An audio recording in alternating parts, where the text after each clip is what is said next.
I was standing at the nurse's station. It was 10:14 a.m. I remember the time because I was staring at the clock waiting for my shift to end. My feet were throbbing. I'd been on them for 11 hours. The phone rang in my pocket. Not my work pager. My personal cell. I usually ignore unknown numbers. Scams. Telemarketers. But this number had called 4 times in an hour. I picked up. "This is Anna. Ms. Anna Coven?" A man's voice. Dry. Bored. "I'm calling from Apex Recovery Services regarding your defaulted private student loan with Sally Mae. The total outstanding balance is $62,481. I laughed. Ha ha ha. It was a dry, sharp sound. "You have the wrong person. I paid off my student loans 2 years ago. I have the letter framed." "This isn't for a nursing degree, ma'am," he said. He sounded tired. Like he heard liars all day. "These are loans originated in 2019 for a business administration degree at State. The borrower is listed as Caleb Coven. You are listed as the co-signer and primary guarantor." The air left the room. The hospital sounds, the beeping monitors, the squeak of shoes on linoleum, faded into a high-pitched whine. "My brother." "That's impossible," I said. My voice shook. "I didn't co-sign anything for Caleb. I told my parents I wouldn't." "Well, ma'am, we have your signature on the master promissory note dated August 14, 2019. We also have a copy of your driver's license and social security card on file. Since the borrower has defaulted and made no contact for 9 months, the debt is now yours. We intend to seek a wage garnishment order starting next week unless you can settle the balance." August 14, 2019. The date hit me like a physical blow. "Hold on," I said. "Don't hang up." I pulled the phone away from my ear. I opened Instagram. I needed to see it. I needed to know what my $60,000 had bought. And there it was. Posted 3 minutes ago. Shirtless. Sunglasses. Sitting on a brand new lime green Sea-Doo. The caption read, "Boss moves only. Hashtag entrepreneur hashtag summer vibes." He wasn't broke. He was buying toys. My stomach twisted. A cold, sharp knot formed right under my ribs. My parents had asked me to co-sign back in 2019. They sat me down at the kitchen table. Mom made lasagna. Dad poured wine. They gave me the speech about building generational wealth. They said Caleb just needed a leg up. I said no. I said no clearly. I said, "I love him but he's bad with money. I can't risk my license." They had looked disappointed. Dad had sighed and said, "Okay, Anna. We understand. We'll figure it out ourselves." I thought that was the end of it. I looked at the phone. The collector was still breathing on the line. "Send me the proof," I said. "Send me the promissory note right now." "I can email it to the address on file," he said. I gave him my email. The real one. Not the one my parents probably created for this scam. I hung up and walked into the supply closet. I sat on a box of saline bags. I shook. I didn't cry. I wanted to vomit. My phone pinged. Email received. I opened the PDF. I zoomed in on the signature page. There it was. Anna Coven. It looked like my signature. A little shaky maybe. A little too slanted. But close enough to fool a bank algorithm. Then I looked at the witness signature. Deborah Coven. My mother. She had witnessed her own forgery. I left work early. I told my charge nurse I had a family emergency. She looked at my face, pale, sweating, and didn't ask questions. I drove straight to my parents' house. The house with the peeling white paint and the hydrangeas Mom loved more than her children. Caleb's car was in the driveway. A leased BMW. Of course. I walked in without knocking. They were in the living room. Dad was watching golf. Mom was folding laundry. Caleb was on the couch, thumbing through his phone, probably checking likes on the jet ski photo. "Anna." Mom smiled. It was that tight, anxious smile she always used when I came over unexpectedly. "We didn't know you were coming. I would have thought a chicken." "Who signed it?" I asked. I didn't yell. My voice was very quiet. The room went still. Dad muted the TV. "Signed what, honey?" Mom asked. She picked up a towel. Folded it. Unfolded it. "The loan," I said. "The $60,000 loan for Caleb. The one the debt collector just called me about at work. The one they're going to garnish my wages for." Caleb didn't look up. He just kept scrolling. Dad stood up. He looked tired. He looked old. But he didn't look surprised. Now Anna, Dad started. He used his reasonable man voice. Let's not overreact. It's a misunderstanding. A misunderstanding? I pulled up the PDF on my phone and shoved it in his face. Is that my signature? Dad looked away. We needed to get the loan approved, Anna. Your credit score is over 800. Oops. Wasn't there yet. We knew you'd want to help your brother. I said no, I whispered. I explicitly said no. We intended to pay it, Mom jumped in. Her voice was high, pleading. Caleb was going to make payments as soon as his business took off. But the market has been tough. I looked at Caleb. You bought a jet ski today. Caleb finally looked up. He smirked. That familiar, maddening smirk that had gotten him out of trouble his whole life. It's an asset, Anna, he said. For the rental business. You wouldn't understand. You just punch a clock. You stole my identity, I said. This is a felony. Fraud.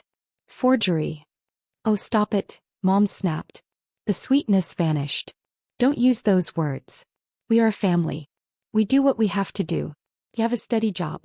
You make good money at the hospital. You can handle the payments for a few months until Caleb gets on his feet. Don't be selfish. Selfish.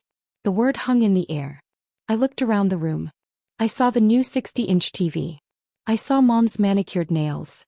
I saw the way they looked at me not as a daughter but as a resource. Utility. I'm not paying it, I said. I'm going to report this. Dad stepped closer. He crossed his arms. He was a big man and he used his size to intimidate. You won't, he said. If you report this, you destroy your brother. You destroy us. Do you really want to send your mother to jail over money? Is money more important to you than family? It's not about the money, I said. It's about the fact that you stole from me. It's about the money, Caleb laughed. You're just jealous because I'm taking risks and you're wiping butts. I looked at them. Really looked at them. I realized then that they didn't think they had done anything wrong. They felt entitled to my credit score. They felt entitled to my labor. Fix it, I said. Pay it off. Today. We can't, Dad said. Money's tied up. Then sell the jet ski, I said. Sell the BMW. Those are necessary for his image, Mom said. Anna, be reasonable. Just make the minimum payments. We'll pay you back. I promise. I backed toward the door. I felt sick. You have until tomorrow, I said. Or I call the police. Go ahead, Caleb said. He went back to his phone. Who are they going to believe? It's your signature. Mom witnessed it. It's your word against 3 of us. I walked out. I sat in my car in their driveway for 10 minutes. My hands were shaking so hard I couldn't put the key in the ignition. They were right. That was the terrifying part. It was my word against theirs. It was a digital signature or a traced one. It looked real. I had lived in that house in 2019. I had access to the mail. A jury might think I just regretted co-signing and was trying to back out. They had the numbers. They had the united front. I had nothing but debt. I drove home. My apartment was small. 1 bedroom. No view. But I paid for every inch of it myself. I sat on my floor and pulled out my old boxes. My records. I needed to remember 2019. I'm organized. It's a nurse thing. If you don't chart it, it didn't happen. I keep everything. Old pay stubs. Rosters. Planners. I dug through the 2019 box. August 14, 2019. I opened my shift planner. The day was blank. My heart sank. Was I home? Was I visiting them? I checked my bank statements from that month. Gas station purchase. Grocery store. All in town. I felt the panic rising again. If I was in town, I couldn't prove I wasn't at their kitchen table signing that paper. I opened my laptop. I started Googling how to prove forgery family. The results were depressing. Civil matter. He said, she said. Expert handwriting analysis is expensive. I went to the kitchen and made coffee. It was 8 p.m. I wasn't going to sleep. Thought about Caleb. Growing up, Caleb was the star. He played football. He was charming. He got C's, but Dad bought him a Mustang. I got straight A's. I worked at the Dairy Queen. I drove a Honda with a rusted bumper. When I got into nursing school, Mom said, That's nice, honey. Practical. When Caleb started his clothing brand, which was just screen printing logos on cheap t-shirts, they threw him a launch party. They had always taken from me to give to him. Anna, give Caleb $10 for the movies, you have plenty. Anna, help Caleb with his homework, you're smart. Anna, don't be mean, he's your brother. I had been trained my whole life to be the safety net, the backup generator. And now they were trying to drain the tank. I took a sip of coffee. It was bitter. I looked at the date again. August 14, 2019. Wait, 2019 was my clinical rotation year. I grabbed my transcript. Summer 2019. I wasn't just in town. I was doing my specialized rotation. Where was it? I scanned the document. Pediatric Intensive Care Unit. But that was at the University Hospital. Here in the city. I slumped back. It didn't help. Then I remembered the seminar. There was a mandatory 3-day training for the PICU rotation. Trauma certification. I frantically looked for the certificate. I tore through the folder. There. PALS certification, Pediatric Advanced Life Support. Date of issue, August 15, 2019. So I was in class the day after. But where was the class? I looked at the bottom of the certificate. Location, University Medical Center main campus. Still in town. I wanted to scream. I threw the folder across the room. Papers fluttered everywhere like dead leaves. One sheet landed face up near my foot. It wasn't a certificate. It was a receipt. A hotel receipt. I picked it up. My hands started to tremble again. Holiday Inn Express. Location, Chicago, Illinois. Check-in, August 13, 2019. Check-out, August 16, 2019. Why was I in Chicago? The memory hit me like a spotlight. The National Student Nurses Association convention. I had been a delegate. I had begged my parents for money to go and they said no. So I picked up extra shifts at the Dairy Queen for 3 months to pay for the bus ticket and the cheap hotel room. I was in Chicago. 300 miles away from my parents' kitchen table. 300 miles away from the promissory note. I looked at the receipt. It had my name. The dates.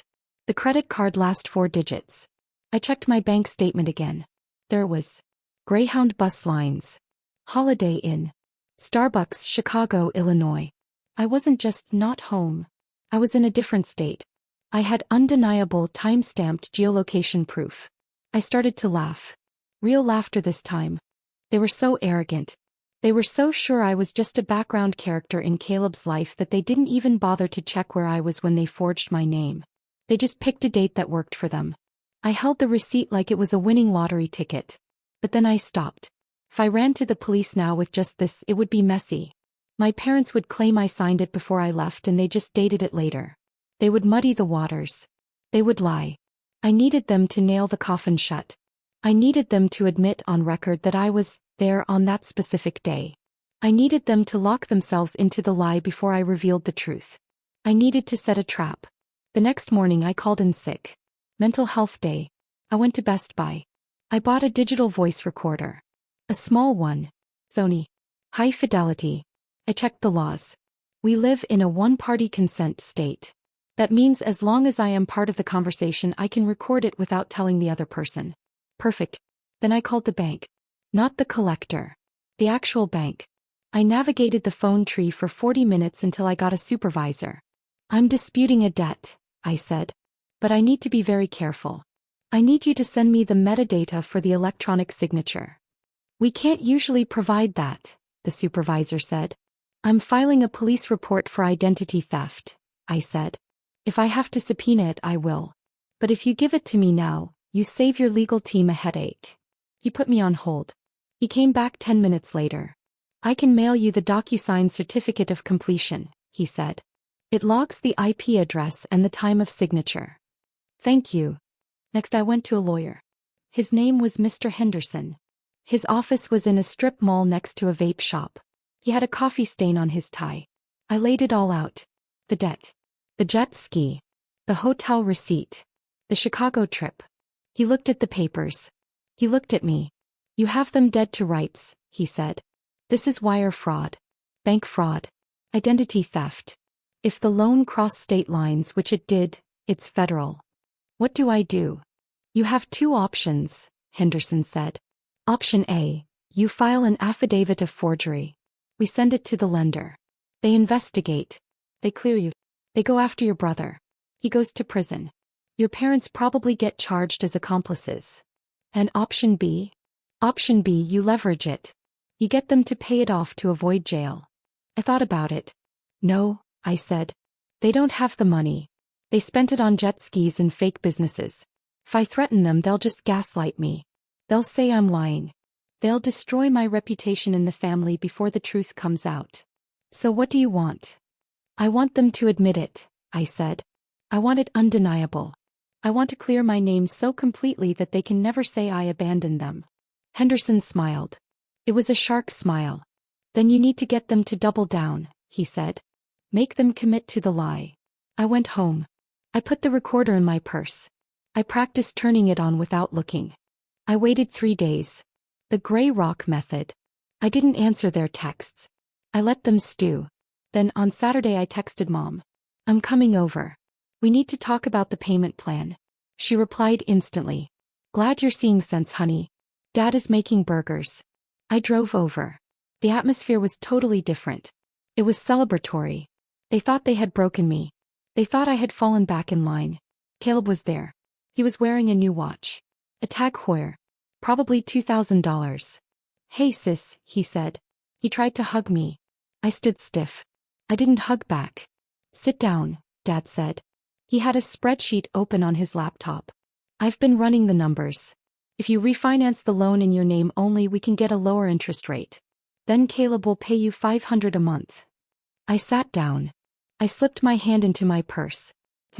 The red light taped over with electrical tape. Recording on. I don't know, I said. I made my voice sound small. Defeated. It's a lot of money, Dad. The collector said I signed it on August 14, 2019. That's right, Dad said. I remember. It was a Tuesday. Was it? I asked. I felt like, wasn't I busy that week? No, Mom said. She poured me iced tea. You came over for dinner. We had pot roast. You sat right there in that chair and signed the papers. You were so happy to help your brother. I remember, Caleb said. You used my pen. The blue Mont Blanc. And you're sure it was the 14th? I asked. Maybe it was the week before? It was the 14th, Dad insisted. Because that was the deadline for the tuition. We did it right here. Why are you asking? I'm scared, I said. If I take responsibility for this, I need to know you guys are honest with me. Did anyone else sign my name? Anna. Mom looked offended. How can you ask that? You signed it. We all saw you. Hey, I said. Hey. I just needed to hear you say it. So you'll refinance? Caleb asked. Because the collection agency is calling my cell too, and it's annoying. I have a meeting with the collector on Monday. I lied. I need to verify the debt first. Then I'll sign whatever you want. Good girl, Dad said. That's my girl. I left an hour later. I had them. I had Mom claiming we had pot roast. I had Dad confirming the date. I had Caleb inventing a detail about a blue pen. They had constructed a specific detailed reality that was physically impossible. Monday came. I didn't meet with the collector. I met with the fraud investigator from the bank. His name was Officer Miller. He was a former cop. I played the tape for him. Then I showed him the hotel receipt, the bus ticket, the conference badge I had found in my closet. Miller listened. He looked at the receipt. He looked at the tape player. He let out a low whistle. Your parents are creative, he said. What happens now? Now, Miller said, we verify. The collector is calling me again, I said. He wants to confirm my identity to start the garnishment. Answer it, Miller said. Put it on speaker. My phone rang right on cue. 11 a.m. I answered. Miss Coven. It was the same dry voice. We need to finalize the payment arrangement or we proceed with legal action. I understand, I said. I have a question about the promissory note. We've been over this, the collector sighed. It is a valid legal document signed by you on August 14, 2019. Can you verify the location of the IP address regarding the signature? One moment. He typed. The digital signature was stamped from an IP address resolving to a residential provider in Oak Creek. The coordinates match your parents' address. Hey, I said. And you have an affidavit from the witness? Yes. Deborah Coven stating you signed it in her presence. I looked at Officer Miller. He nodded. Sir, I said to the collector. I am recording this call. I currently have a fraud investigator in the room. The line went silent. What? The collector asked. His tone changed instantly. Alert. I need to tell you something, I said. And I need you to note it in the file. Go ahead, he said. This was it. The moment I had rehearsed in the shower. The moment I had rehearsed while driving to work. I was in Chicago that day. 6 words. Excuse me. On August 14, 2019, I said clearly, I was 300 miles away in Chicago, Illinois. I have hotel receipts.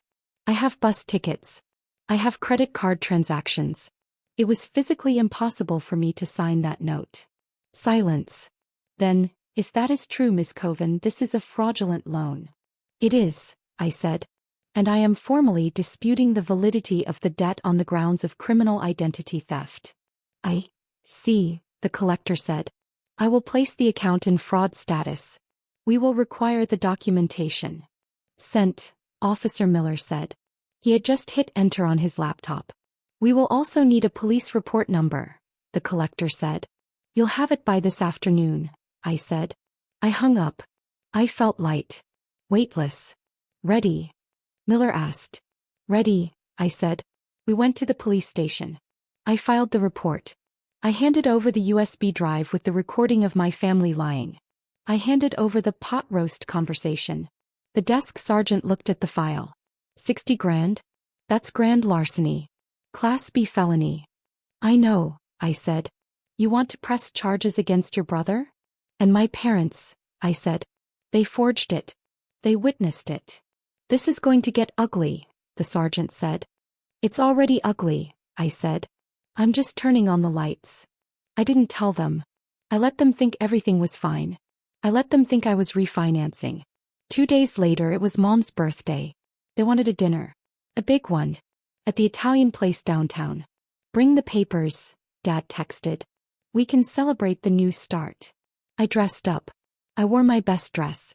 I put on heels. I wanted to look tall. I walked into the restaurant. They were at a booth in the back. Caleb was ordering wine. There she is. Dad boomed. The savior.